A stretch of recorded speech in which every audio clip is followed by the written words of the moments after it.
According to our friends at Google AI Overview, a bold prediction is a statement about the future that is confident but maybe risky. It's a guess that someone is willing to make, even though it might be wrong. And who doesn't like a bold prediction? This week's top 5, we are making some of our own for 2025. And you can be the judge on just how bold they are. Top Rank and ESPN have been in partnership since the 1980s, and at the end of this year, their contract is up, and instead of renewing the deal, we predict they will join DAZN just like Golden Boy, Matchroom, and most recently Queensberry.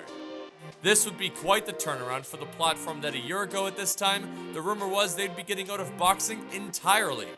Now, they might own the sport. Oscar leaning forward like that. There's a left hand to the body, and another knockdown! Oh my, what a shot! Emmanuel Navarrete is a 3-division champion with over 40 pro fights under his belt. He is a surefire future Hall of Famer, and yet there's still something missing from his resume. Unification. Shocking, right? Well, that's going to change this year. With him already testing himself at lightweight and coming up short, that would suggest he has found his home at super featherweight. Which means, you have to find other ways to challenge yourself. He told us he wants unification, and we believe he will get it. Getting 2 pound-for-pound fighters in their prime to actually agree to fight each other is one of the rarest things in combat sports. Boxing has a plethora of examples of it happening too late. But that won't happen for Gervonta Davis versus Shakur Stevenson, the consensus best lightweights in the world. They will meet in the squared circle this year, and you can't predict a fight of this magnitude without picking a winner, and we think Stevenson will take this one.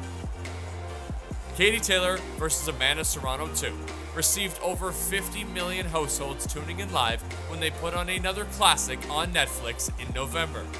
It's a safe assumption we get the trilogy this year. But the rematch wasn't supposed to happen in Texas, or even North America for that matter. It was supposed to happen at the 4th largest stadium in Europe, the 82,000-seat, 140-year-old Croke Park in Ireland. Given the reception they garnered in that one, how can one of Ireland's most historic venues turn down one of their most legendary athletes? And why wouldn't Netflix want it again? In one of the biggest fights to make this year, Canelo Alvarez is rumored to be fighting Terence Crawford in September. The last time we saw Canelo take on a former undisputed champion from a lower weight class in Jermell Charlo, it was a boring and uncompetitive affair. So much so, there are a lot of people who don't even want to see this fight. But for our boldest prediction of 2025, we think Crawford will not only be better than Charlo, but be good enough to win.